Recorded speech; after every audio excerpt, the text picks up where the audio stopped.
It is now official. Artur Beterbiev has been ordered by the IBF to make a mandatory title defense against Michael Effort. Hope I said that name right. And hopefully Beterbiev's team will file an appeal, and hopefully they will get an exemption and the Bivol fight can happen next. Hopefully. But we don't know what's going to happen. And the IBF have officially lost their mind. I was on the fence about this earlier this year, and I thought, okay, I don't like some of these calls they're making. I don't like how they're ordering undisputed or just champions who aren't undisputed. They just hold the IBF title to make these defenses that either don't make sense or they do make sense, but they're ordering them so quickly after these undisputed fights. I don't like it, but I'm officially saying now that they have lost their mind. They are either intentionally trying to run boxing and jerk the chain of all boxing fans and fighters, or they are just unaware of how pedantic they're coming across, and they again don't realize that they are overplaying their hand as one of the sanctioning bodies. And again, this is something I've always been a fan of, governing bodies ordering mandatory title defenses, because this is a good thing for the sport. But they, again, are overplaying their hand. Now, if you look at this article, it does state that Beterbiev, who has been IBF champion the longest, that is the first world title he won, he has not had to make a mandatory title defense since he defeated Adam Deans, again I hope I said that name right, back in March 2021. Now, I say this could have easily been avoided if they had ordered a mandatory defense previously, but again, these mandatories, they don't make sense. I'm all for mandatory challengers getting their deserved title shots, but these guys aren't really having to do anything to earn it. And if you need to order these title fights, okay, fine, but when there's a situation like this where we just had the two elite of the division go toe-to-toe in a razor-close fight, and there should be a rematch really to find out who is the better man conclusively, then clearly that is a sign that you don't need to order this kind of mandatory title fight. And I'm going to go through the history of the IBF doing this recently to all kinds of champions in situations, again, that don't make sense. When Canelo beat Jaime Munguia in May this year, he was ordered to fight William Skull by the IBF, and William Skull, a guy who doesn't have a resume that really is worthy of being a mandatory challenger.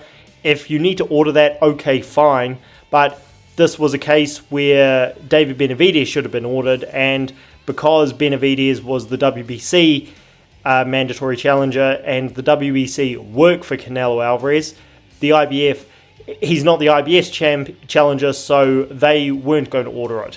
But again, William Skull, the last mandatory in the world who needed to be ordered to fight Canelo. This is the real kicker.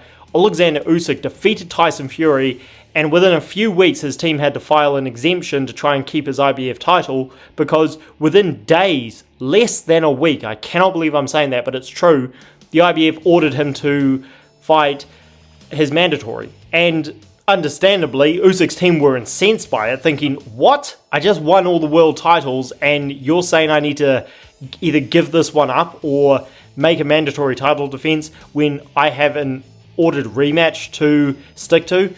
So yeah, that was the real kicker. But going back before that, Jai Opetaia was stripped of his IBF title because he was taking these big paydays in Saudi Arabia, and you can blame Turki Al-Sheikh for this. He was taking fights which didn't really make sense. I mean, he was fighting overmatched competition over in Saudi Arabia. So fair enough. That is something that I'm in favor of, champions having to fight top competition. However, what was ridiculous about that situation is that Maris Breidis had not had to do anything to earn a mandatory spot. So if you want to talk, he was the former champion, but if you want to say that Opetaia should have been fighting better competition, fair enough, but Maris Breidis wasn't fighting any competition, so Opetaia was stripped just so he could fight Breidis in Saudi Arabia for a big payday and fighting a worthy opponent to get the title back that he never lost. I mean, does this make sense to anybody listening?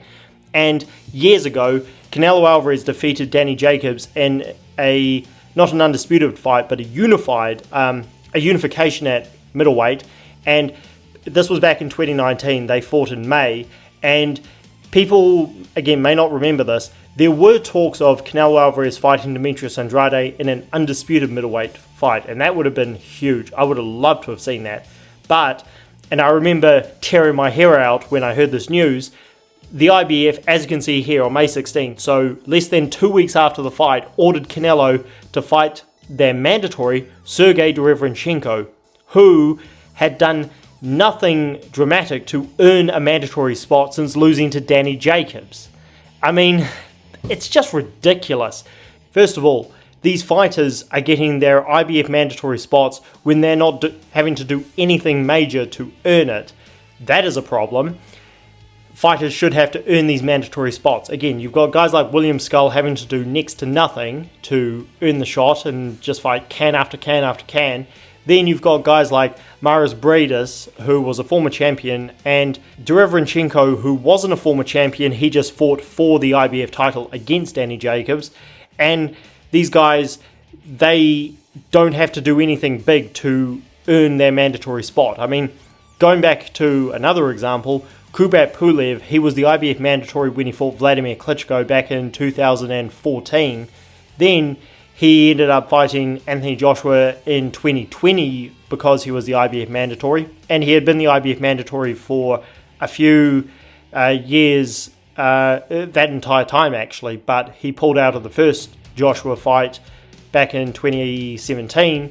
But he had maintained his IBF mandatory spot by not having to fight any top competition. So this is a running thing with the IBF. They are doing the right thing in ordering their mandatories, but their mandatories either aren't having to earn their way sometimes, and if they become the mandatory number one, they keep it without having to do anything. I mean, that is a huge problem. That is a sign of what we have seen at the WBC. Again, not nearly as bad, but let's pray to God it doesn't get that bad, where they're just recycling mandatories. So yeah, the IBF, they are overplaying their hand.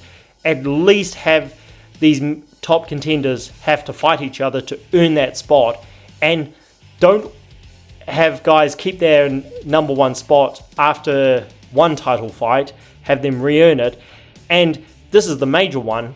At least have some common sense and don't feel that you have to order these fights when there are much bigger ones around the corner.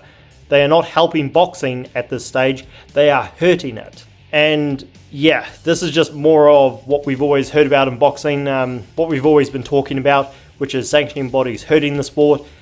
And someday I'll do a deeper dive and see if the IBF actually don't want undisputed champions to exist. That is something which a lot of sanctioning bodies have been accused of, but we've been getting a lot of undisputed fights lately, and we want to keep it that way. But you have an undisputed fight, and then you have champions getting stripped or being ordered to fight contenders that just don't make sense. So yeah, more of the same. Let me know what you guys think down below about the IBF overplaying their hand, and who shares my thoughts that they are actually hurting boxing at the moment rather than helping it. Like the video and subscribe to the channel for more, guys. Catch you later.